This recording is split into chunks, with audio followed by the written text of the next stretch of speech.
All right, well, thanks, Steve. Thanks for inviting us, and thank you all for being here this evening. And it's really is a joy and fun for me to be up here with Melanie, because we have been fighting this good fight for a few years now, and I got to know Melanie's work when she was at the New York Times, and she was a rare reporter who really gets it, and we haven't gotten to meet in person. So I would say why I'm doing this work. Well, I guess my motivation is I don't really like it when people, but in this case food companies, say one thing when they mean another.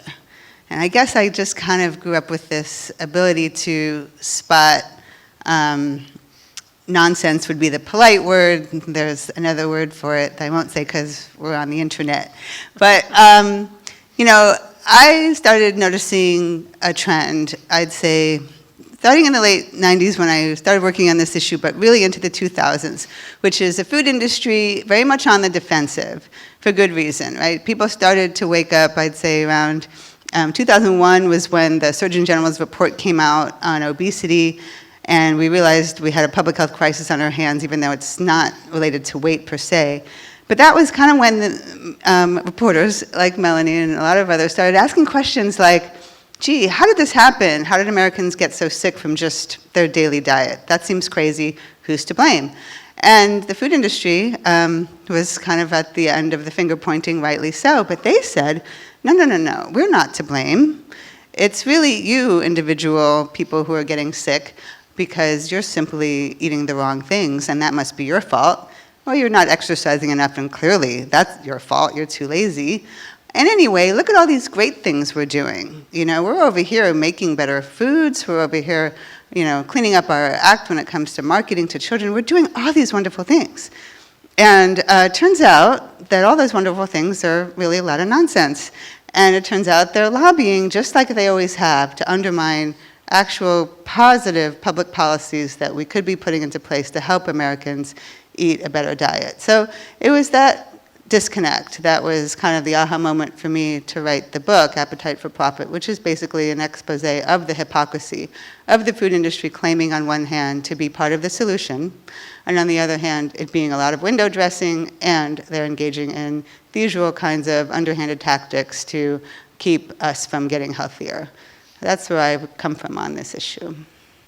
Yeah, thank you. It's great to be here, and it's great to be here with Michele, who, as she mentioned, we met not in person, but virtually many years ago. And it was around the time that I started writing about the food industry as a journalist. And it was in the mid 2000s, and it was around the time when people were waking up to the problem with the food supply. It was just the very early days of it. And it was because of obesity. There were reports coming out about the number of Americans who were obese. And that was really, to me, that really seemed like the tip of the iceberg. That it was just the most visible thing that people were starting to notice with the food supply.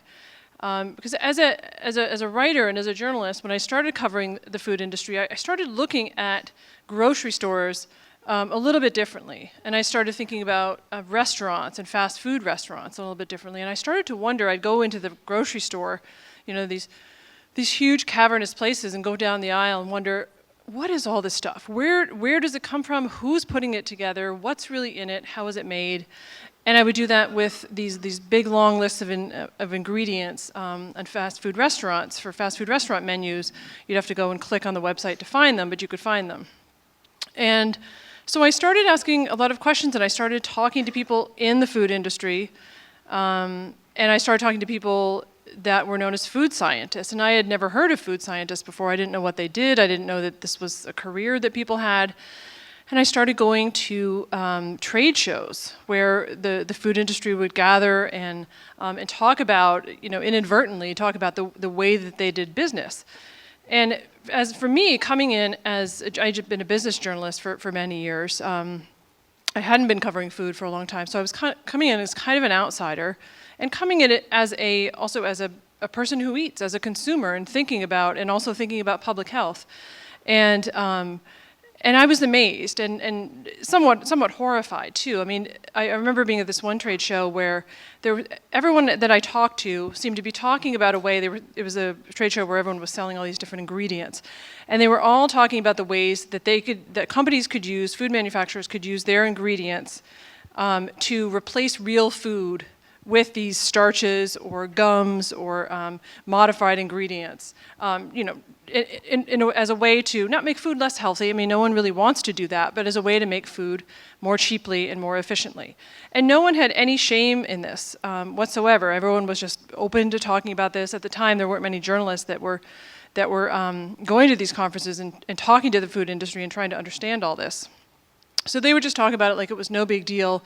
And this is the way the food industry had come along. It wasn't anything new. It had been going on for decades. It had been a progressive build throughout the 20th century.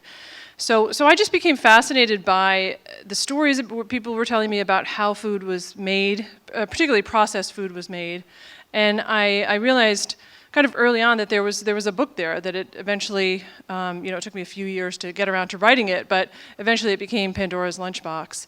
And I wanted to tell a little bit of the story of inside the processed food industry, how that developed over the 20th century, how we got there, who are these people that are working inside the industry, and why do they do what they do, and how some of our food and some of our basic food ingredients that we're most of us eating every day, how they're made, what happens between the farm, when food leaves the farm, and when it goes to the factory before it reaches our plates. And I just think that seemed to be a very important part of this piece of what was happening in terms of the discussion around public health, and not just obesity, but all these other diet-related diseases that don't always get talked about as much as obesity, that are really important to the future of our country and to our kids.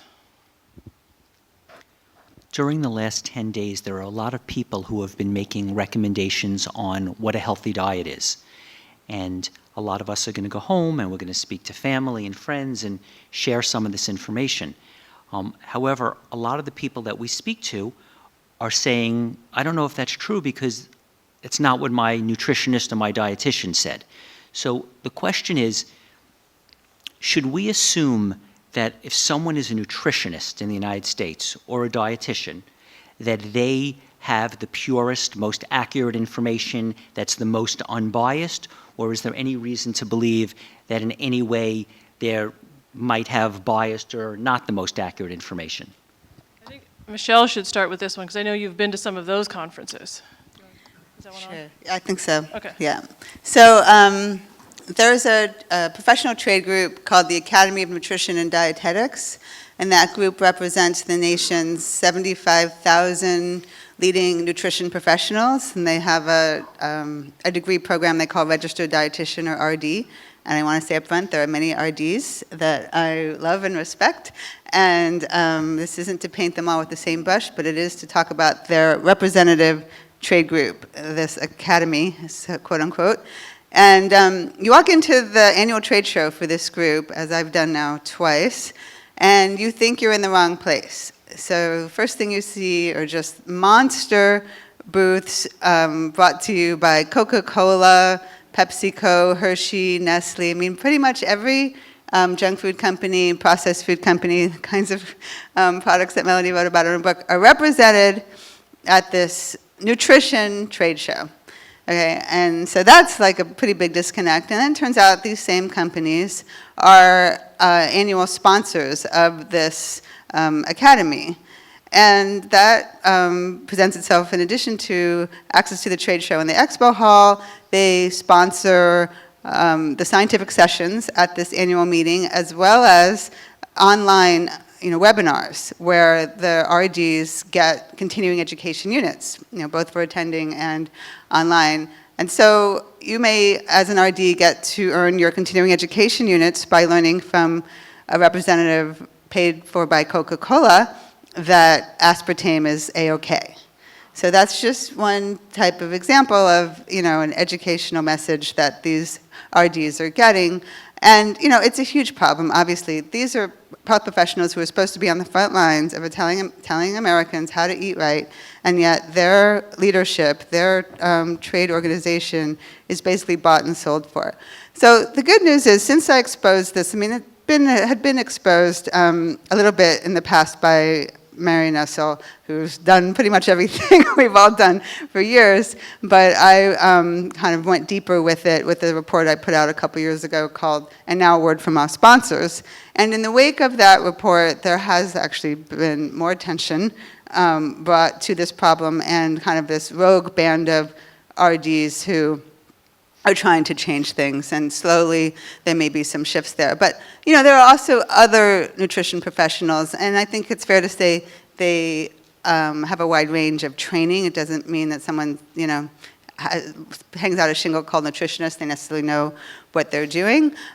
So I think it's the basic, like anything, buyer beware and do your own homework. And frankly, nutrition is not that hard. I really think the basics have not changed over the years. To be eating a mostly whole foods, plant-based diet is basically the recommendation of almost every single leading healthcare organization or public health organization out there, and every leading nutritionist would agree with that basic advice. So that's my advice. Yeah, and when I've read about the Academy of Nutrition and Dietetics trying or specific dietitians defending this corporate sponsorship, they'll say things like, well, it's better if we work with the food industry so that we can be inside at the table helping them make changes, right? And it kind of gets to a philosophical question about whether the food industry or what the role the food industry should be playing in these public health issues. Like, should the food industry be, and these big food companies, should they be at the table trying to help people figure this out, teaching dietitians? I mean, my feeling is no, that they shouldn't. That it's only going to compromise people's ideas. It's going to end up in bias, even if you don't realize that you have that bias. It could be a subconscious bias, and it paints a lot of confusion. And I think the food industry does that. Like what you were mentioning about that nutrition is actually a lot more simple than you would think it would be by reading the media or listening to food ads and what food companies say. They have a vested interest in making it more complicated and making people confused. And maybe people will just throw up their hands and say, oh, well, whatever, I'm damned if I do, damned if I don't, so I'll just eat whatever I want. Yeah, it's an interesting question about what is the role of the food industry in this debate, in the discussion about how to fix the problem. We hear this a lot, that we need the food industry at the table, that they have an important role to play. I think it really depends. I would most agree, of course, that when we give them a seat at the table, they basically set the table, they set the agenda, and that's not really constructive. It's certainly not helpful for them to be influencing these registered dietitians the way they are, and especially not helpful for them to be influencing what types of research goes on in nutrition science. And I'm actually working on a report coming out next month, hopefully, about their influence on nutrition research. And that's a huge problem. And these days researchers are just struggling to find sources of funding. And yet we know that there's an inherent bias when you have the likes of Coca-Cola funding studies about whether soda causes, obesity or diabetes. And yet that's exactly what's going on. And I will say, we're seeing that discussion about the role of the food industry playing out in the role of important federal efforts like the First Lady's Let's Move program. And it's been interesting, since I wrote my book in the wake of the, sort of the middle of the the two Bush administrations. Remember those bad days? Things were pretty bad. And I will say, of course, the First Lady has done wonderful. She's been a great spokesperson for the cause of childhood obesity and speaking out about being a real leader for improving school food, and having a ridiculous fight on her hands with that issue should be a no-brainer. On the not-so-great side, she has engaged in these partnerships with the food industry. And so, I think it's an important discussion to have. When the First Lady has an audience, obviously a following, she's extremely popular, that she does that will bring a company like Disney or Walmart, these companies who have put out commitments, as they call them. In other words, voluntary pledges to do better in whatever way. So Walmart pledged to, reduce the salt content, I think, of its products on their shelves, and Disney made some other types of commitments. And I want to put it back to you, Melanie, what you think about those kinds of voluntary arrangements, and if, what you've seen come out of what the First Lady's Let's Move program. Yeah, I think her partnerships with food companies are, to me, they're a little bit dubious, because the victories that happen, whether it's Walmart reformulating their packaged foods, I think it's like their Great Value brand, with less sugar or less sodium, or taking out a few artificial ingredients, it's a small victory. Like it kind of makes a product that isn't so great a little bit less bad. The real, if you look at just the composition of the American diet, 70% of our calories are coming from processed food. So this is highly processed food. It's not the minimally processed stuff. Like sometimes the food industry will try and say, well, all food is processed because apples are washed and waxed and peas are frozen and put into a bag. We're not talking about that. We're talking about a lot of the stuff in the center aisles and a lot of the stuff at fast food restaurants. And so I just think that there's a limited amount of effort that the food industry can put into making their products better. I mean, I think it should be encouraged, but I think the danger is that if everyone's just reformulating their food, to think that, oh, we've really done something, and we've really accomplished something, and everyone's going to be healthier. This is wonderful. And it's really not. It is a small move forward, but I think the bigger work to be done is shifting the way people think about food, and the way people think about what is real food and what is nourishment, what is nourishing. And finally, Michelle Obama has started a program called Let's Cook. And I think that Let's Move should have been called Let's Cook all along, because the solution to childhood obesity is not physical education. It's not movement. That's good. Kids do need to be moving more and involved in more sports, to the extent that they're not. I mean, most kids that I know are involved in sports, but it depends on where you live a little bit.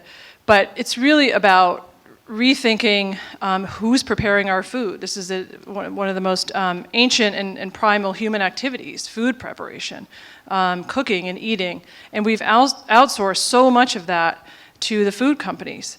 And it's been to our incredible detriment in terms of health. And so we need to think about doing more cooking and teaching kids just basic cooking skills. Not, elaborate meals, not where we're cooking every single night, but just incorporating those fresh ingredients that you buy from the supermarket and prepare in your own home that always taste so much better than when you buy it prepared.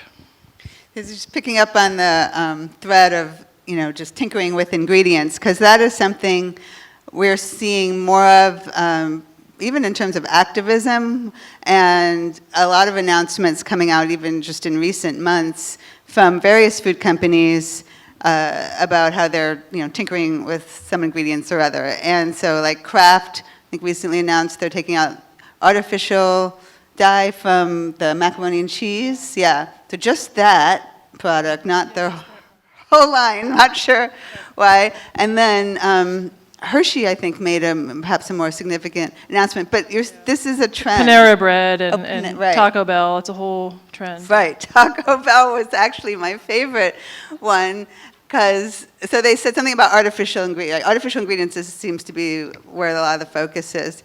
And so the coverage for Taco Bell's announcement said, so instead of artificial black pepper, they're going to use fresh ground pepper. I mean, this was the monumental change at Taco Bell. They're going to change the kind of black pepper. I'm like, really? That's not what I was ever complaining about, certainly. So yeah, there's their fake cheese will be a little less day-glow orange, so that's good. Right. And, to be fair, I mean, certainly artificial ingredients are a problem, and it's something that some of us have pointed to as being wrong with overly processed food, but it's that tinkering with ingredients. Or another one was, I can't remind me if it was Coke or Pepsi, going to stop using aspartame, right? Yeah, Diet Pepsi, I think. Diet Pepsi, right. Okay, Yeah. So what are they going to do? They're going to switch it to Sucralose, right, which may not actually be any better. No. So it's sort of what I call it the ingredient du jour approach, right? So it's like, oh, well, you're complaining about that ingredient. We've put our R&D folks to work. We've got a better ingredient for you. And then in 30 years, once we find out that ingredient causes cancer too, we'll figure out what the new ingredient is that we haven't gotten to that science yet around. Yeah, and there's so many examples, like Gatorade, when they took out, there was a big petition started by a 16-year-old, and like 300,000 people signed it in a couple of weeks, and they took out brominated vegetable oil, which was a really questionable ingredient. The FDA had ordered more studies in 1980 that had never been done. So they took it out, so that's great, but Gatorade is still artificially flavored sugar water. And even if they took out the artificial colors and flavors, it would still be sugar water. So it just, my concern is it paints a potential health halo, at least temporary, around these products, and people think, oh, well, it's healthier, it's good. When we read the newspapers and we read an article and it says this group said this or this group said that, and we don't really know what all these groups are, what is a front group, and what is their agenda, and who is funding these front groups? Okay, so the way to think about how food companies kind of organize themselves for lobbying and public relations purposes are that they engage in some of that themselves, and then they organize themselves into what are known as trade groups. And trade groups are pretty obvious about what they do. They do, in the food sector especially, have tremendous power because it's a pooling of resources by all the members of that particular sector. So like the National Restaurant Association is the trade group that represents restaurants, and then the Grocery Manufacturers Association is the humongous trade group that represents packaged foods. But those, while I have complained about them plenty because they do engage in a lot of not very good lobbying for undermining policy, but below that level is what are called front groups. And what makes them particularly troubling is that while we know what GMA does and who they are and who their members are, although they did take their members page down after I pointed to it. So we're not really sure anymore who all they are. But with front groups, you don't even understand from their name what they do, because the whole purpose of a front group is to hide behind some very friendly sounding name. So for example, the Center for Consumer Freedom. Sounds great, right? They're for consumers, they're all American, they have a little flag in their logo. Well, it turns out that group was started by Philip Morris years ago, and they engage in a number of underhanded, mostly public relations tactics, with funding from the biggest members of the food industry. And that's just one example. So front groups, I've done a lot of exposing of, and their main goal is to engage in public relations tactics. So they don't necessarily lobby per se, but PR is actually a critical component of lobbying. And the name of the game is to control the public discourse, to make sure that anyone who might be trying to put forth a public policy is made fun of, marginalized. That's the shoot the messenger tactic. They may purchase certain representatives, such as medical doctors or RDs, to speak out on behalf of the food industry without disclosing the economic relationship between that expert and the industry funding them. So it's all about placing op-eds. It's all about public discourse when it comes to front groups, and often you don't even realize who they are or how they're operating, but they're really important to know about, and I did a whole report, at least as a 101, kind of listing who they are and describing what they do, called The Best Public Relations Money Can Buy. You can find that on my website, which is Eat, Drink, Politics. And now there's a lot that have formed around agriculture, right? Because there's been a lot of criticism about factory farming and the practices of factory farming. And so I've been noticing a lot of those, and I think that it's, and the industry's point of view is, well, and especially agriculture, they want to have a voice and they want to tell their side of the story, which is fine. I mean that they need to tell their side of the story, but the challenge is when they don't list their members and they're misleading about who's really funding them. Like if it's something like the Ranchers and Farmers. The U.S. Farmers and Ranchers Alliance. They pretend it's all a bunch of family farmers, and they show pictures with their kids, but it's really the big corporate interests that are driving the agenda of this organization and the funding of it. So I think that as long as there's transparency from these groups and they're being honest about who's funding them and what their agenda is, then people can evaluate what they're saying and decide for themselves. The other danger is there is a lot of, corporate PR exists for a very good reason. There's, as a journalist, I deal with that all the time. They're always trying to spin the best story, and sometimes the best story is not always the truest and most accurate one. And when it comes to agriculture, there are a lot of practices that are not very defendable in terms of how Americans, what Americans want from their food and the way that their food is grown. So, so particularly the agriculture industry does have a big challenge in front of them in trying to convince people that their practices are okay. Yeah. So the front groups sometimes pretend to represent you, the consumer. Sometimes they pretend to represent small business or farmers and ranchers. And then sometimes they operate what I call generically. So like Center for Consumer Freedom, U.S. Farmers and Ranchers Alliance is sort of always around looking for opportunities to insert themselves in the public discourse. But then there are front groups that arise what I call issue specific. And what that means is there'll be some public policy fight going on, and then, so a good example would be the New York City fight over beverage sizes that happened a couple years ago, where New York City was trying to simply limit take the bucket sizes of soda and bring it down to a normal human size. And the soda industry created New Yorkers for beverage choice, right? It's a classic front group, and this tactic is actually called astroturfing, which is meant to mean fake grassroots, because we all know, true grassroots is going to the people, getting the people to bring your message, but Coca-Cola only has their board members, right? So they pay sometimes people who actually live in the communities to bring their message, and they create these astroturf groups, and they make it seem like they thought of it themselves when they're being paid to collect signatures or what have you. It was very effective in that fight in New York City, and the fight wound up going to court, but the public health proponents lost the fight before it even began because the soda industry got the upper hand with the PR. Yeah, and I remember there were these T-shirts that were photographed everywhere that people were wearing. I picked my beverage size all by myself, so they were clever, and you're right, they did get out ahead of poor Michael Bloomberg and killed his initiative. A lot of us, when we read the paper, we assume that scientific studies are solid, like it says they did a study. So does the food industry in any way influence science, or is science solid, and if there's a study, we should assume that's true? I think it's coming from someone in the media that often writes about science. It's a huge challenge to write about science because there are so many different studies that say so many. Especially in nutrition. You can find a study that says that something causes cancer, and then you can find 10 studies that say it doesn't cause cancer, and on both sides. So it can be very tricky, and the funding sources are important. There was what's called a meta-analysis where a researcher at Harvard looked at studies that were done over a 4-year period, nutrition studies that were done on soda, juice, and milk. And he compared all the results, and he looked at the funding.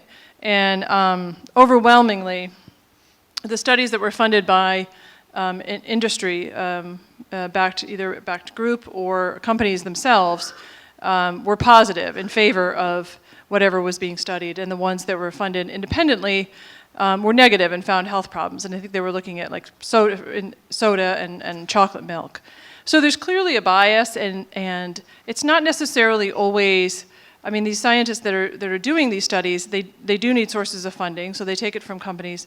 They don't go in thinking, I'm going to defend Coca-Cola or I'm going to defend chocolate milk. They do the study, but the way people's minds work, the human mind works, there's all kinds of subconscious biases that come into it, and scientists might not even be aware that they're framing the questions that they ask, or they're framing the experiments that they do in a way that's going to benefit the people that are funding their study. Yeah, I would say the general rule of thumb with science is that if it sounds too good to be true, it probably is. And, I have I think, particularly good radar for when I suspect something may be coming from industry funding. The best way to really stay on top of that is to follow the boss, as we call her, Marion Nestle's blog, which is at foodpolitics.com. And so she started, I'm not sure how long ago, but a pretty regular, she blogs not every day, but almost every day, and she's incredibly prolific. But specifically, she started a roundup of industry-funded science, and it's hilarious. So she'll collect 5 industry-funded, studies at a time, and now, of course, we all send them to her because we know she does this, and then puts a roundup, like, here are the latest 5 industry-funded studies. I mean, and, the one I just sent her was something like, chocolate is good for your brain, says Hershey-funded study, I mean, it's just, and it doesn't matter if it's Hershey or the avocado board, I mean, the bias creeps in, and so that's how I like to stay on top of it. Did I hear one of you say that one of the major sandwich chains, in one of their sandwiches, has 105 ingredients in it? And if that's the case, what are the implications of that? It sounds, I don't even know how to get 105 things. What does that even mean? That was a Subway, the Subway chain, and they have so many ingredients in their food because, contrary to their marketing, their food is not fresh. They've gotten a lot of mileage out of that. It's always fresh. It does say always fresh. The lettuce, I think, is fresh. Sometimes fresh. And maybe, The lettuce is fresh. yeah, maybe the pickles. Well, this has been pickled. Probably sugar in that. Yeah. Tomatoes. Most of their food, or pretty much all of their food, except like the vegetables, are cooked elsewhere. Like the chicken, if you order a chicken sandwich, that's been pre-cooked, frozen, and then reheated in the store. They don't actually do any cooking at Subway. Ask, what does that smell? Like, Yeah. I tried to find that out when I was doing my book, and no one, Subway wouldn't talk to me. It's definitely in the bread. It's something that they put in the bread. And the bread itself, that's the reason that they came up with this idea of we're fresh. And I think they're fresh compared to what? Taco Bell or McDonald's or, so they have these centralized facilities, bread making facilities around the country where they make the bread. They don't make it at the store. So it's already pre-mixed, pre-made. All the ingredients have been put together, and then they just ship it to the store, and they bake it for like 20 minutes in the store. So that's how they get away with saying fresh.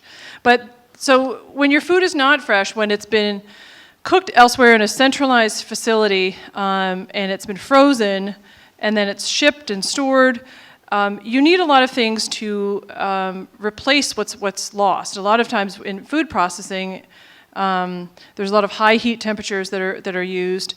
In the case of the bread, they have these very industrial machines that beat up the bread, and so they have to put in all these dough conditioners to make sure that the bread doesn't fall apart.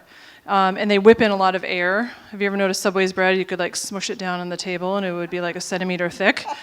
It's very airy, so they put in a lot of air, and they have to just make it all stick together. So there's a lot of additives in there that help that. And then in the case with like the chicken, you lose a lot of flavor when you're cooking industrially, and you have to put that back in. They put in things like sodium phosphates to help retain moisture. They put in all kinds of MSG type flavorings to help give it a meaty flavor.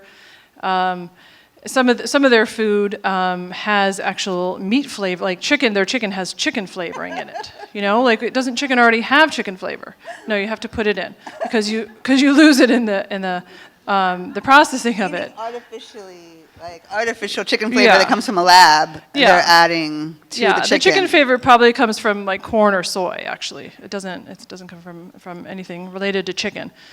So there's just, and then you need preservatives, but a lot of it is flavoring to make this food that doesn't have a lot of inherent taste actually taste good. So, but the good news is, the last time I checked, the 105 was a few years ago when I added it all up. It was for the chicken teriyaki onion sandwich, maybe. I think they're down to 65.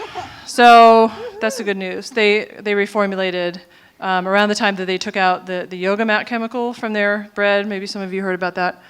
Got a lot of media attention. There was one additive in their bread that's also used to make yoga mats. And they took out a few other of the more offensive ingredients. So they reduced the number of ingredients. Yeah, it's a sad, we were in sad times when it's a victory that the fast food menu item only has 65 ingredients now.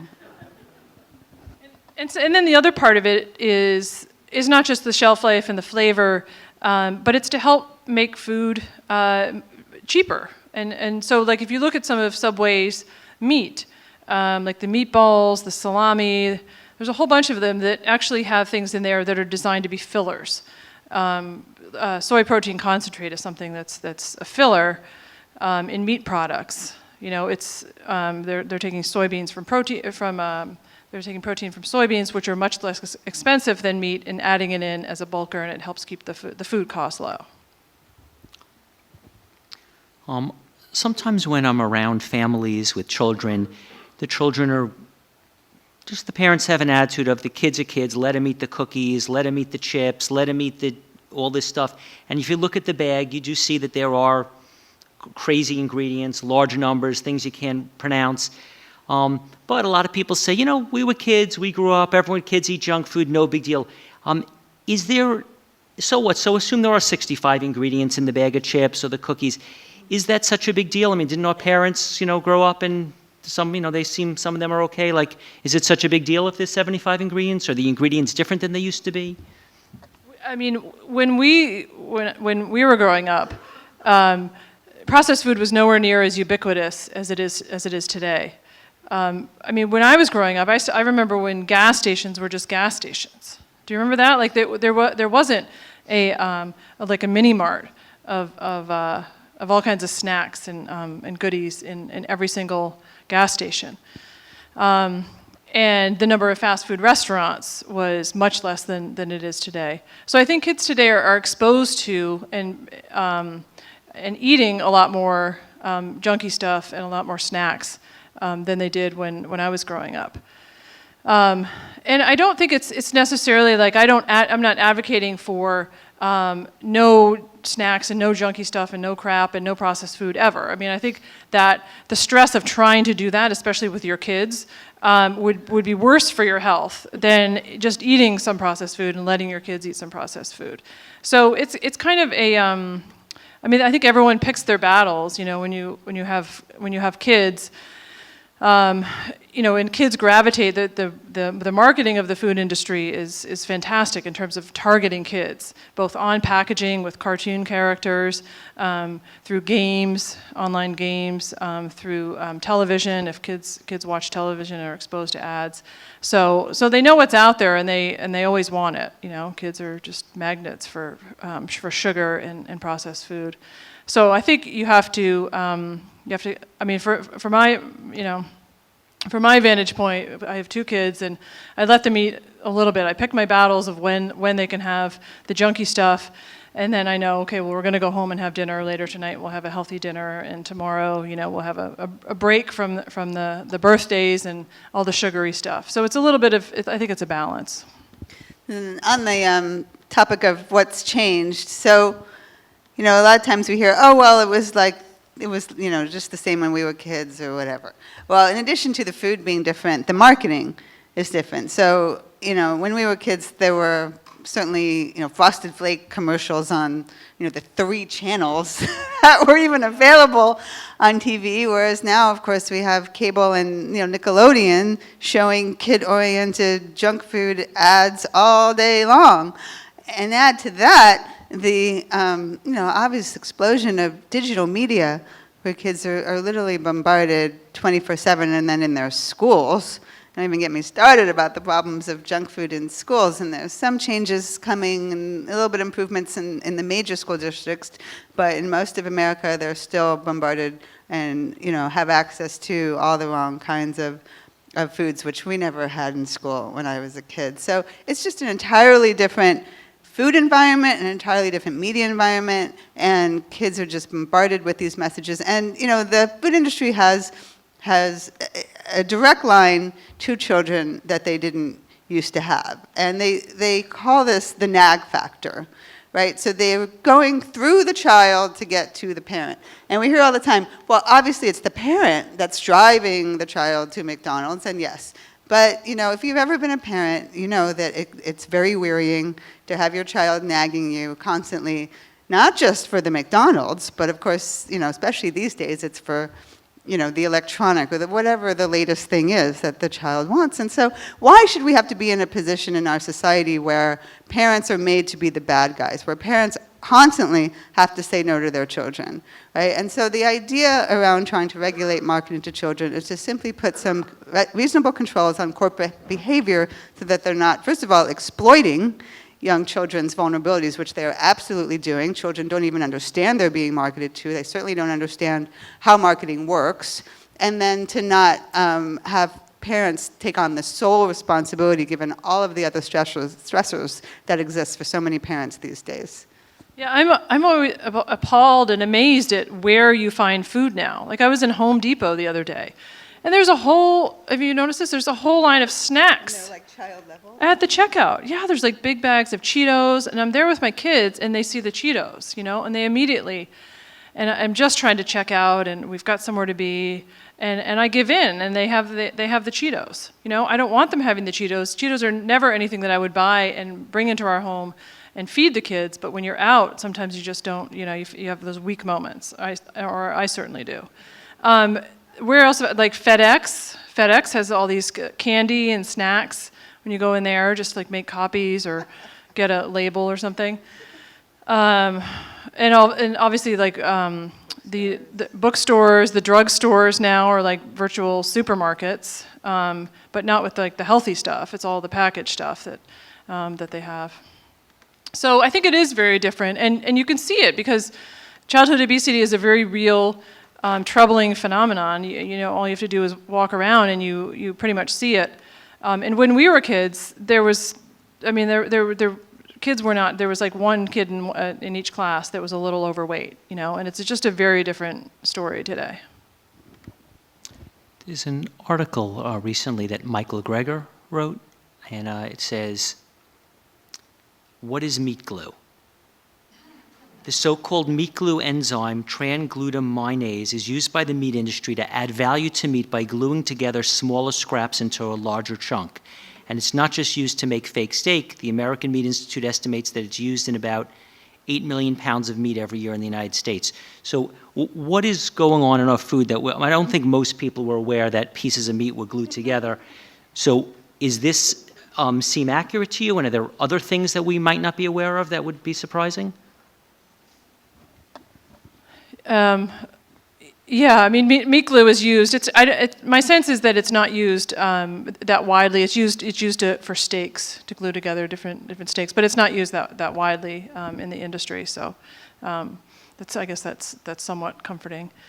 But I do think it's fair to say there are all sorts of additives in our meat supply and food in general that are readily approved by the federal government that you have no idea are in there because they're not required to be listed, particularly in meat. And there was some controversy around the use of ammonia in meat, but there's quite a few actual, just processing aids, as they call them, that the USDA says is A-OK, but don't have to be listed, and there may be some residues on there, who knows. But, this kind of takes us down that micro sort of level of ingredients, and might there be some, which I think there are issues there for sure. But I guess my problem with meat is the meat itself, for a lot of the reasons that this conference has already been discussing, and that we just need to reduce meat consumption and not necessarily obsess over particular processing aids.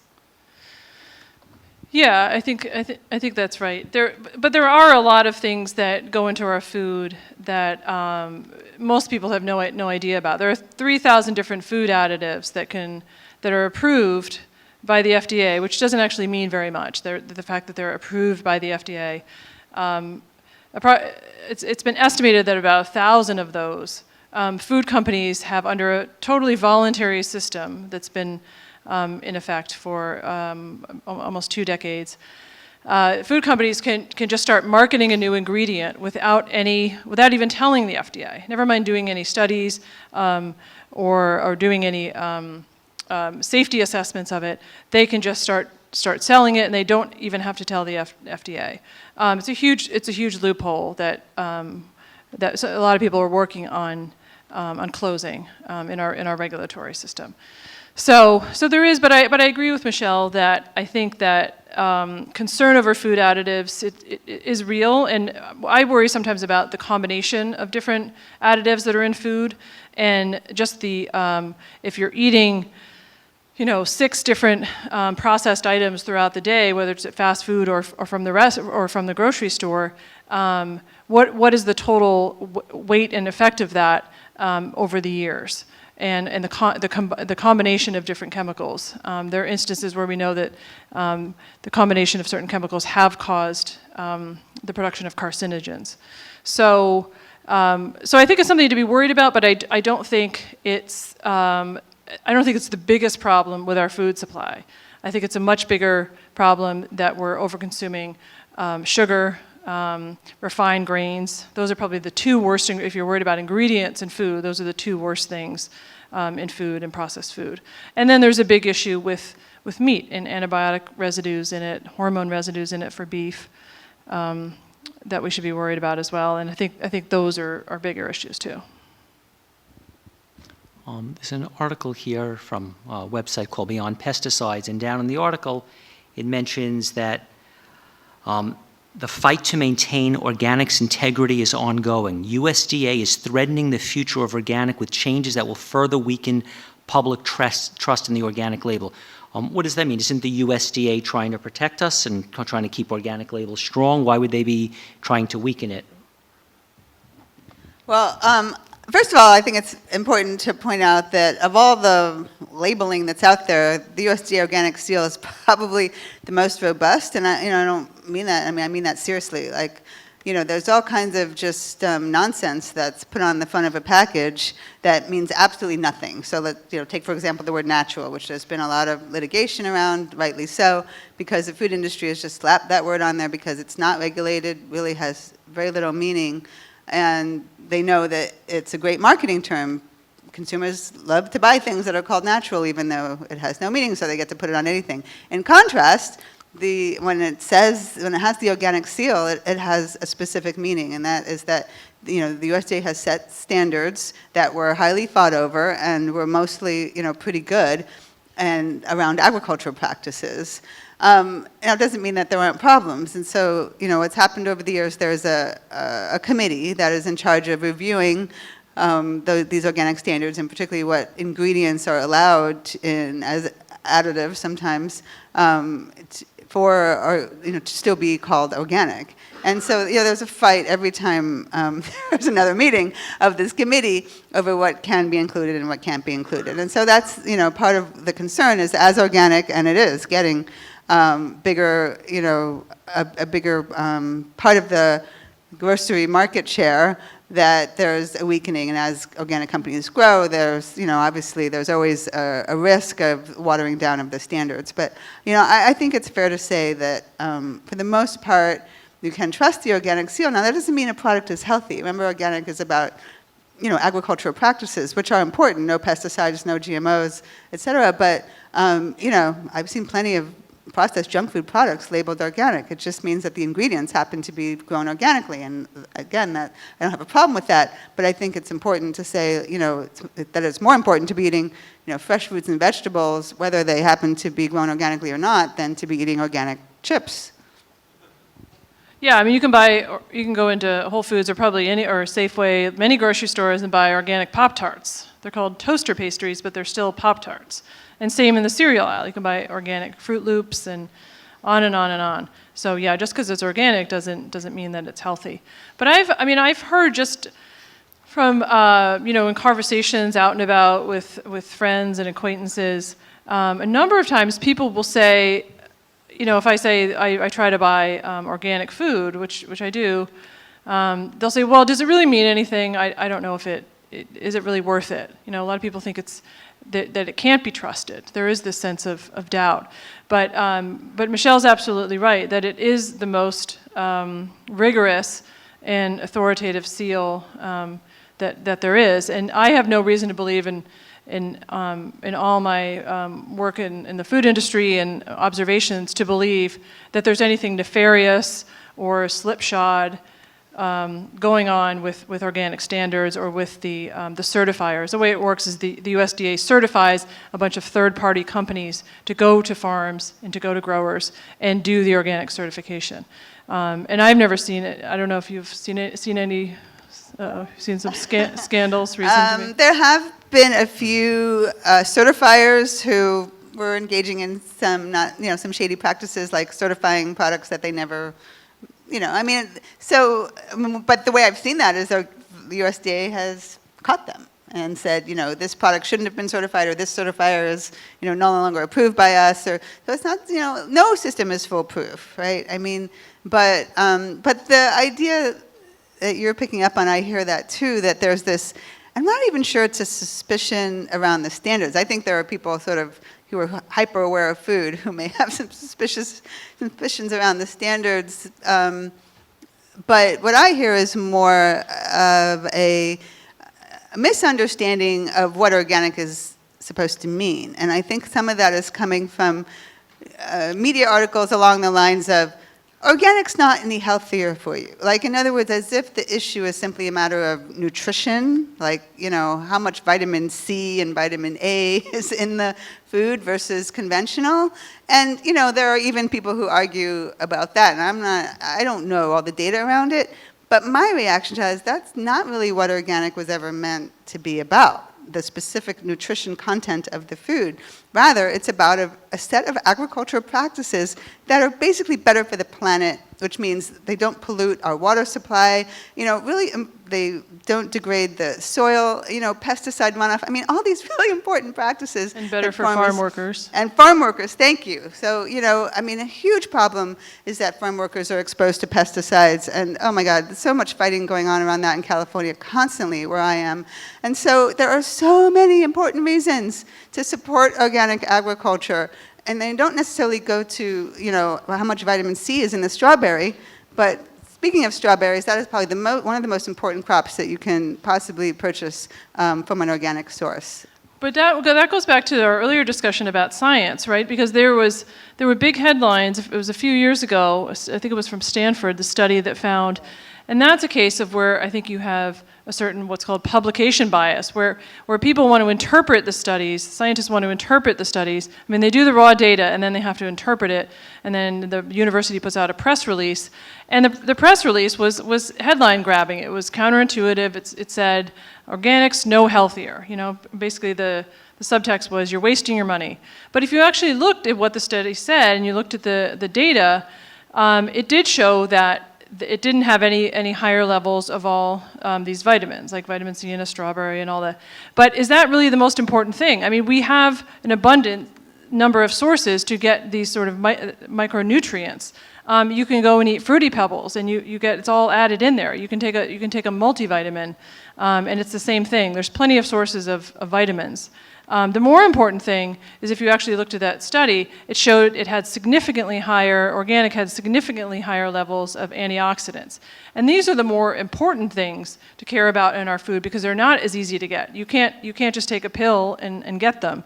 And they're not added to processed food, not yet anyway. And there's many of them. They're much more fragile, and they're incredibly important. Scientists are just starting to understand it's this class of phytochemicals, what they do for our body, how they can help keep us healthy. There's a lot of them have a big link to anti-cancer properties. So if you looked at that study, you would have thought, that organic was worthless, when in fact what the data and the study actually showed was that in fact organic has a huge benefit health-wise. Yeah, that's a really good point. I mean, so often the media misreports science. I mean, it happens all the time, and But that was the scientist presenting their data in a misleading way too. So that was Stanford. So the Stanford media department. We don't know what role the scientists themselves played in how it was presented, but so something went awry between the publication of the paper, which had that really important outcome, and the Stanford media department. But this is where who knows what kind of political influence there is over that department, or who knows. But I remember when that came out, I mean, it just caused so much consternation and, controversy, and people were really mad about it because it was so misrepresented. But I also want to say, I think we too often artificially want to separate health from the environment. It's like, I think Mark Bittman at the time said, why isn't pesticides considered an important factor in health, right? I mean, it certainly is for the farm workers, as you pointed out, who are exposed, and should be for all of us, So in other words, the same factors that go into agricultural practices are directly related to our health. We're all part of the same ecosystem, right? When it comes to runoff, and soil health is critically important to human health. So I think we need to get away from this artificial separation of the environment, health. Like, this is all part of one system. Yeah, but it's easy if you live in a city and you're not living anywhere near the agricultural belts in the country, and you're not downwind of these farms, or you're not downriver, to not think about how the health implications might be connected to you. So, I'd like to read you a couple of headlines. This headline is from the Organic Consumers Association website. It says, "This drug, banned in Europe, Russia, and China, might be in your lunch." And it goes on to talk about that if you eat meat in the United States, it has ractopamine in it. And it says the drug is certainly unsafe for pigs and other farm animals dosed with it. It has caused hundreds of thousands of pigs to become lame or unable to walk. It goes on, and it says that a March 2014 report from Texas Tech University and Kansas State University found that during cattle's lives, the incidence of death was 80% greater in animals administered Zilmax. Since the major packers stopped accepting cattle treated with Zilmax, the drug manufacturer Merck has begun studies to show that this new drug is safe. So this new drug that's banned in these other countries, but it's allowed in our meat. Then another article saying Coca-Cola and PepsiCo agree to remove flame retardant chemical from their products. Then another study that says FDA database, 93% of food additives aren't properly studied. FDA's indifference to food additives is strange. So I keep seeing articles like this with very shocking headlines. Why? How could this be in our food? Who's supposed to be protecting us? Are these headlines serious? How should we interpret this? They're all true. Those headlines. The ractopamine, or what's the Ractopamine. Ractopamine, yeah. And Zilmax. That was something one of the drug companies. A lot of the drug companies have animal agriculture units. They're always trying to come up with new products to sell to farmers to help the animals grow faster, so they can, everyone can make more money. But that was one that. It was in the market for a couple of years, and then it surfaced that there were all these problems with the animals. It was causing large amounts of sickness, and my understanding is that the company stopped marketing it. So it's not being used in the industry anymore. Kind of like bovine growth hormone, right? Remember that? That was a product sold by Monsanto at the time to help cows produce more milk. It was a genetically modified hormone. It was being given to cows, and that similarly, in part because it was causing problems with the cows. It was causing higher incidence of mastitis, these horrible infections that the cows were getting, and also because of the public outcry against it and the fact that people hate Monsanto. It forced that product almost out of the market. The last data I saw on that, it was around 10% of the cows in the country, or the milk, I forget, was using bovine growth hormone. So you do have to look a little bit behind the headlines too, and not necessarily take them at face value, and not get too scared by them. The stuff about food additives, this kind of goes to our conversation just a minute ago, that, yeah, I mean, you can't assume that the FDA is looking out for consumers and thinking about what goes into food and making sure it's safe. It's a Herculean task. I mean, you look at the number of products, there's 43,000 products in the average supermarket. And then you look at everything that goes into fast food restaurants. And there's just no way that the FDA is able to monitor that. There's 3,000 different chemicals. And the last time that they did a safety assessment of all the additives that are going into food was 1980. Actually, or it started in the late 70s. It was completed in 1980. It was under Richard Nixon.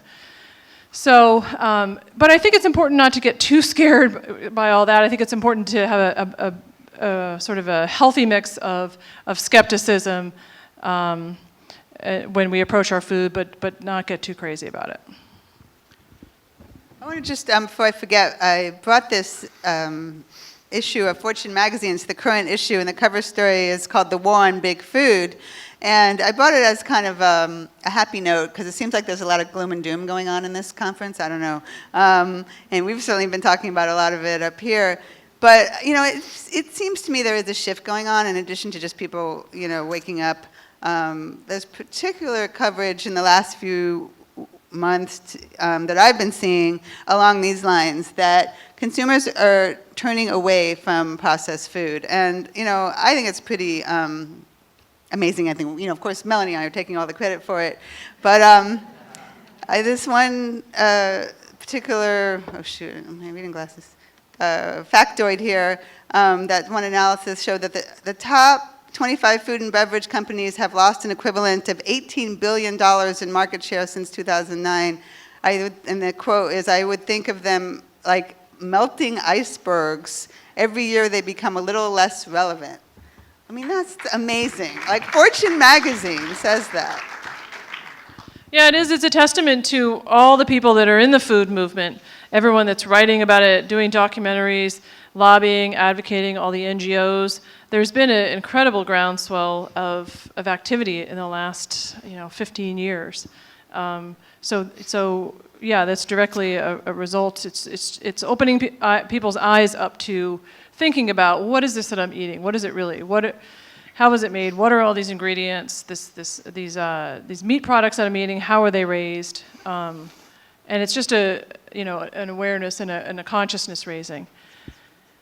I think that and this is just about the U.S., right? This is just the U.S. market. And what I see when I look at the food companies now, what they're all doing is they're not writing off the U.S. market, but it's kind of a battle for market share at this point, and they're going overseas, and they're going to the developing countries. They're going to China, they're going to India, they're going to Brazil, other countries in Asia, and they're making a big push, the fast food companies and the packaged food manufacturers, to basically do what they did here, which is to increase their market share, increase their sales, and in doing that, they're systematically changing the way people in these countries eat. And most of the people in these countries have fairly healthy traditional diets, and that's slowly changing and being eroded. And it's just something that really concerns me. And the food companies are doing this not to be malicious, of course. I mean, they need sales, they need revenue, and they're not going to get it from the U.S. They're not going to get it from North America.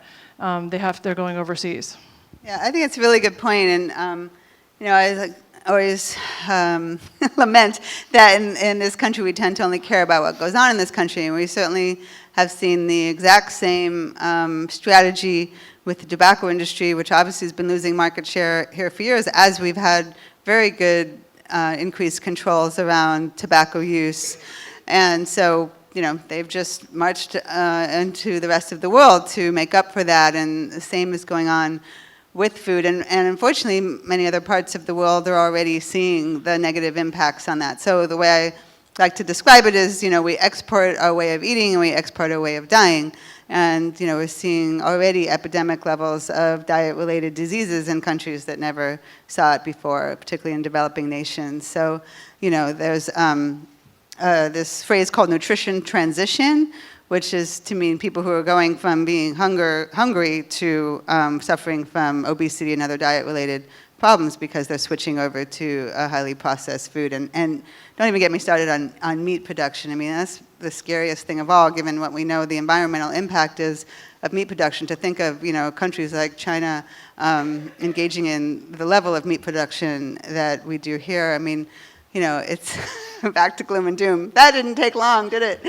But the point is, this is a global problem and it needs to be addressed that way. If you would like to ask Michele and Melanie a question, we'll pass a microphone to you. So, Hi. What about grass-fed beef? What is the myth about that? You hear, it's good as long as it's grass-fed beef. What kind of implications are we looking at there?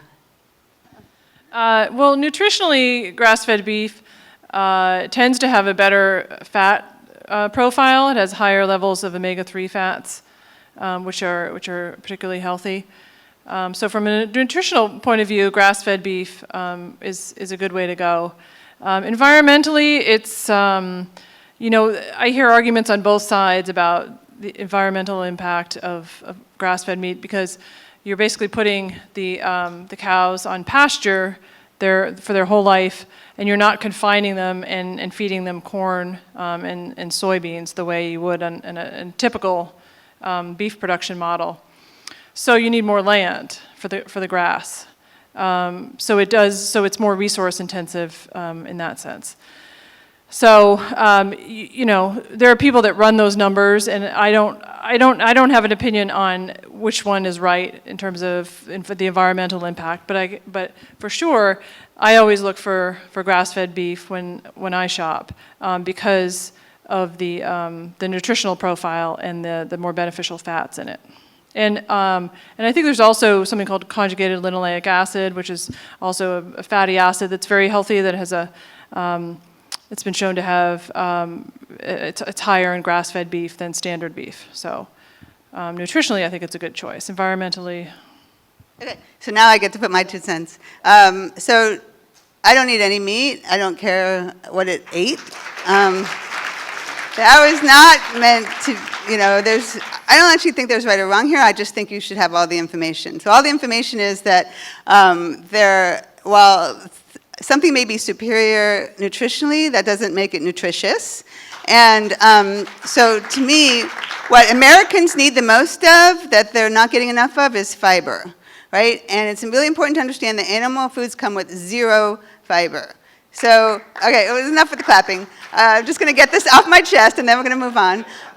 So that's an important factor. So, all of the sort of better meat, I think the message should be either cut it out or less. And because Americans need to be replacing their meat with plant-based foods. That is the most nutritious thing they can do for themselves.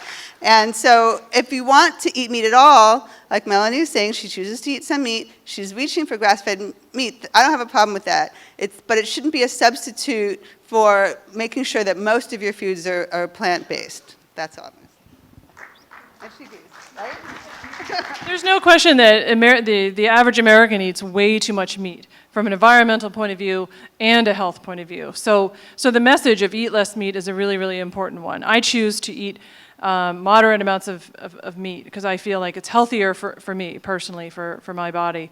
But I feel very strongly that meat consumption should go down, and we can't. It's not sustainable, and we can't be importing our meat consumption to other countries because that's just disastrous. So California has a water shortage, and it's. I'm taking long showers here in Florida. I'm taking advantage of all the water you have here. And it seems like almond milk, or the almond industry, is the new scapegoat, as opposed to animal agribusiness. So what are your thoughts on that? And is this some sort of political Yeah, no, look. Oh, no. In California, everyone's looking for the scapegoat, right? So, it's like water politics have been going on for forever in California. And for some reason, the poor almond has now been made the scapegoat for all of our water problems in California. I mean, it's absurd, right? And I will say there's been some backlash to the backlash against this craziness focus on almonds. And while it's true that in certain parts of the state, perhaps it wasn't such a good idea to be planting these almond orchards where, water has to be brought in, but I think there's a bigger picture here, and you're absolutely right. Animal production is far bigger water guzzler than almonds. In California, it's really more dairy production than beef per se, and beef is, of course, the worst water guzzler of all animal production. But the other factor that often gets left out when we're looking at almonds is the nutritional value. And we know that almonds have a lot of nutrition, and it just happens to be the largest boon to California's economy, even more than wine. And so, like it or not, we do export a lot of the almonds, particularly to China, and it creates a lot of jobs. And I mean, I just think there is a bigger picture, looking at nutrition, looking at other factors in agriculture. But something's going to have to change, there's no question. California cannot keep being the salad bowl for the nation, given just the realities of it. And so, whether it's almond production or lettuce production, I mean, there are probably going to have to be some shifts in how things are done in California regarding agricultural practices. But, we obviously need to be looking at all of it and not just the poor almond. Do you anticipate a shift in the animal agribusiness? Yeah, of course. And, I mean, look, I think everything's on the table, but water politics in California isn't even as simple as, well, we need to stop the animal production. I mean, yes, animal production uses more water, but I'm saying water rights and the history of how water is consumed and used by all sectors in California. I mean, even, the semiconductor industry. I mean, there's just so much complexity to water policy in California that I don't even think it's as simple as, stop the dairies. I mean, it really is a long history of complex politics, and that, I mean, things like not regulating groundwater. Like, this was a shock to me that up until, we instituted some kind of emergency regulations that don't even take effect for a number of years, there was no one bothering to regulate groundwater, unlike in other states where they actually, figure out who's taking what out of the ground. I mean, just something that basic, California hasn't been minding the store on. So this is what I mean. There's just, I just don't want to have anyone oversimplifying the water policy situation in California, and whether, you're advocating for, on behalf of almond farmers or dairy farmers. I actually think it's pretty damn complicated, and we need a wide range of solutions to the problem. I have two main concerns in food, and one of them is the meat, because I feel giving up meat, you're helping your health, you're helping the environment, and it's certainly helping the animals. So I don't advocate eating any meat. The other concern is, you said you can't always get organic, and sometimes you have to get conventional. I used to eat some conventional, but now I only eat organic because I can't be sure that the conventional isn't GMOs. And I think that's one of the most terrible things in our food is the GMOs. And so I often, when you talked about Michelle Obama and she's trying to help children with their food, she's in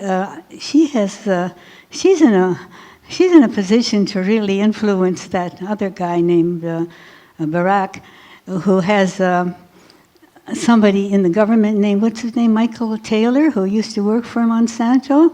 And Barack Obama is really not doing anything to prevent GMOs. And I'm just wondering, how can we influence Michelle to influence her husband and to do something about GMOs? Maybe a lot of us should write to her, because I think women have some influence. Anyway, that's all I want to say. Okay, somebody else. Quick question for you. When you see natural flavors on the ingredients, is there a way to find out what those natural flavors are? No, there could be many different flavors put in there, including stabilizers and things that have nothing to do with flavor. The flavor manufacturers are extremely secretive, and they don't have to disclose what's in there. So it's a black box, no idea. Is it what? Sure, I mean, if enough people start calling up 1-800 numbers and asking, you know, I'm eating my box of Triscuits, what is this natural flavor in here? Then the food companies might have to actually reveal some of that. So sure, it's always worth it, yeah.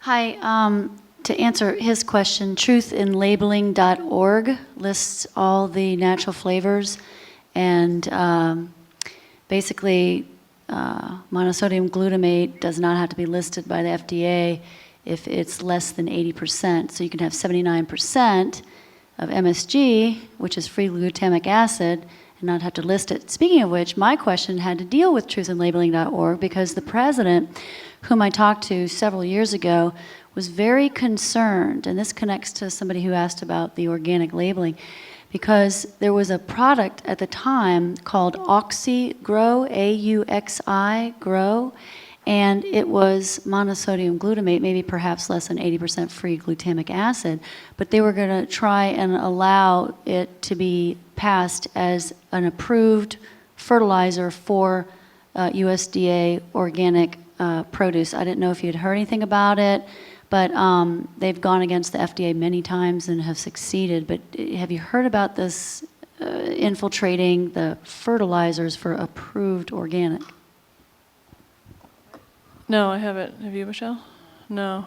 I mean, monosodium glutamate is an ingredient in food, and there are many ways. It's an incredibly useful and powerful flavor enhancer. It makes food taste incredibly savory, and there are lots of ways to get what you're saying is free glutamate in food. So there are a lot of things that are not MSG that are in food that mimic the effects of MSG. So hydrolyzed vegetable protein, yeast extract, there's a whole bunch of things. I mean, glutamic acid is just a component of protein molecules.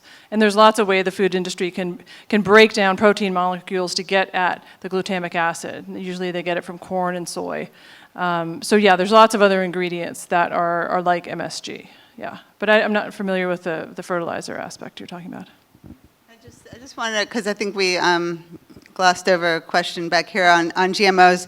I just want to say there are so many good organizations that are working on all kinds of issues, and so I like to give a shout out as a way of sharing resources with people who want to get involved, who want to support the organizations that are doing fantastic work on like trying to get foods that contain genetically engineered ingredients labeled. So for example, Food Democracy Now! Is a fantastic group out of Iowa that has been doing work on that issue and many others for years. Organic Consumers Association was mentioned earlier, also on the job on GMOs and factory farming. Center for Consumer, sorry, not the front group. Okay, Center for Food Safety, that's it. See, it's confusing. And they deliberately take names that, like there's something called Food Integrity, Center for Food Integrity. That's a front group. Don't look them up.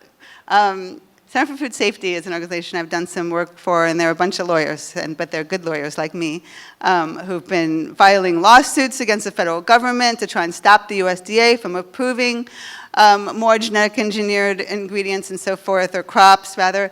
And so I just, whenever you're wondering what can I do, the first thing is to find a group that's already doing what you want to do and support them. Join, their mailing list, take their actions, support them financially if you can. Of course, if you can volunteer, even better.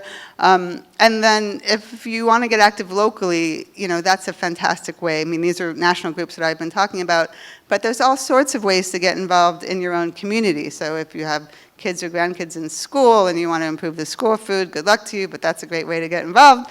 And of course, community projects like getting fresh food into poor neighborhoods are, so important. So a lot of great community-based programs. Farm to School is a way to connect the dots between farmers and schools. So these days, there is no excuse not to get involved in the food movement in some way or another, because there is so much going on and so much more work that, of course, needs to get done.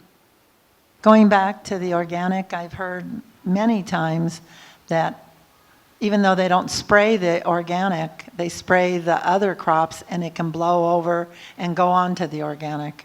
if it's close by, they have organic that's close by regular agriculture, and that the spray can fly, it flies over and hits the organic. Yeah, what you're talking about is called drift, and there is a big concern about that. And there's even been lawsuits by organic farmers where their crops have been contaminated. And I mean, there's definitely a lot, and that's why it's important to support the groups who are working on behalf of organic farmers, like Organic Consumers and Food Democracy Now. That's exactly the kind of people who they're trying to protect. Do you have any thoughts about folic acid, which is a synthetic form of folate, but is required to be added to all grain products that are refined? I've seen a lot of research showing that it is a carcinogen, and I mean things like I think it was 24% higher rate of breast cancer in women who took just folic acid supplements during pregnancy, but yet we're being fed it every day by law.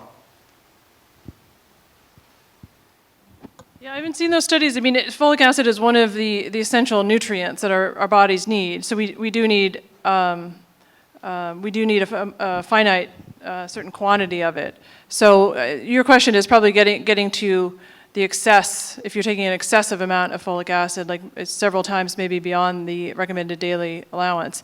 I mean, there's definitely a sense that some people are taking these massive quantities of vitamins, thinking that if a little is good, more must be better. But that's not the case. A lot of the vitamins and essential nutrients that are added to our food, they have toxicity levels. So if you're consuming too much of it, I mean, the thing with the pregnant women, that was added in order to avoid birth defects. And as a population experiment, it worked. The birth defects that were related to folic acid deficiency are dramatically reduced. I mean, everyone considers it a public health success. So you have to measure that with, other potential toxicity, but I'm not aware of those studies, so. Folate is a thing that is required. Right, naturally occurring versus the manufactured. Yes, yeah. The manufacturer's synthetic version. It's frequently used interchangeable, but they're not interchangeable. Thank you. The two of you are just absolutely phenomenal, and really, really appreciate what you're doing and what you're saying. Just to add a little, isn't 100% organic is even a better standard than organic? I mean, just to put that onto the table, because I think, for instance, and the importance to read labels. I know, like, I think it was the almond milk had carrageenan in it, if I'm not mistaken, even as much as a couple years ago. So it's just so important to even read some of the ingredients that are still allowed in it so that we as consumers can be very informed. So just wanted to mention that. Yeah, you can comment. You have a comment on it? I was going to say that the lawyer hat is coming through. So, there are 4 levels of organic, and that the USDA recognizes. One is 100%. If you want to make sure it's 100%, you got to look for where it says 100% organic, and it can use the seal. It can have the seal without saying 100%, and then it's allowed to have up 95%, has to have at least 95% organic ingredients. Then there's made with. You can't use the seal if you have made with. You have to have at least 70% of your ingredients being organic, and then the 4th level on those is like you're in law school. But then the 4th level is, again, no seal, but just having some ingredients, and you'll see in the ingredient label, which ingredients are organic. Some companies, and farms for that matter, can't afford certification, decide not to go certified, may have a listing of organic ingredients. I see this sometimes in foods I buy, where they have organic ingredients, but they have opted not to pay for certification. Similarly, I know farmers who just don't want to pay for certification. So it's important just to take that extra step to ask, and to not assume that if it's not certified, it's not organic, or they're not engaging in organic practices, but also to be aware of, like you said, these different levels of organic certification. Thank you. Maybe you can still keep your lawyer hat on. Any comments about the Shaka movement in Hawaii and their challenge? I know they're having a hearing coming up on the 15th, being challenged on the moratorium against Monsanto. Have you been tracking that at all, or have any thoughts on it? No, okay, thank you.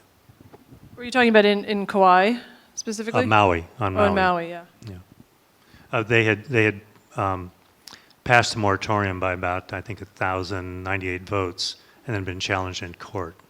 And So this is just a typical strategy that any industry, but in this case, it's the food industry and biotech industry uses. So when they can't win in the usual, lobbying ways that they have, in other words, when they can't get their way through the legislative process, or in this case, I think it was a ballot measure?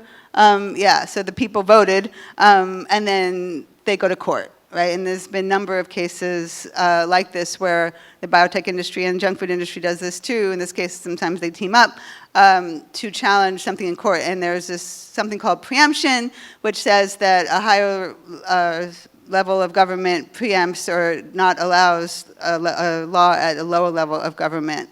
And so, unfortunately, often this is industry's trump card to say, oh no, you can't have a local law that, say, doesn't allow for GMO crops because state law doesn't allow it. Or they'll go and get a state law passed where a locality has banned something that they don't want. They'll go to their friends in the state legislature and pass a preemption bill. That's actually what's going on right now. Well, relatedly, so Vermont was the third state in the nation to pass mandatory GMO labeling. That bill is being challenged in court on a number of bases. It's moving along. Actually, we had a decision recently from the federal court in that circuit that looks pretty promising. In other words, a number of the industry's challenges got thrown out. And so it looks like that law may be going into law, but the appeal process continues, and it'll be years in litigation. Meanwhile, the junk food industry and biotech industry is trying to get a law passed in Congress at our federal government level that would preempt, wipe out Vermont and any other states from requiring GMO labeling. So just to be aware of this as, again, another sort of dirty tactic of the industry to trump democracy, right? They don't want to have people having their say. They don't want state laws to interfere with what they do, so they go to try and get a law that would wipe that out. But the good thing is, there's a lot of activism right now around this issue, and it's not really clear how it's going to play out, but it's certainly going to be playing out for years to come.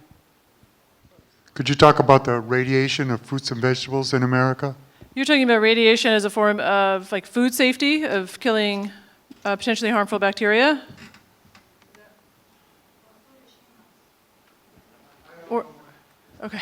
I don't know much about it. I know it used to be an issue, and I lost track. I've not followed it closely. So, a lot of these things can be taken care of if we just get to the underlying cause of the problem. So we're talking about antibiotics, or we're talking about radiation, or we're talking about, ways that we are trying to clean up a very dirty food supply. We're not getting at the root cause of the problem. So it's an unfortunate reality that we may need irradiation to kill bugs, in meat particularly. But why is that happening? Because we're engaging in, ridiculous factory farm practices that are causing these problems in the first place. Same thing with the use of antibiotics. You cram animals together, they're going to get sick. And so, this is, my objection to the kind of similar to the ingredient du jour problem we talked about earlier. We're talking about symptoms of the problem instead of the underlying cause. So if we, rethink our food supply, how we're engaging in these kinds of practices, we won't need to worry about things like antibiotics and radiation. And a lot of that is going on. And so that's the way I like to think about it, that you can't fix trying to fix problems that are inherently in how we're producing food with high-tech fixes. And so, to me, it's about really fixing the entire system and not just these Band-Aid solutions. Well, Melanie and Michele, we really appreciate you taking your time to offer us your knowledge and insights, so thank you very much.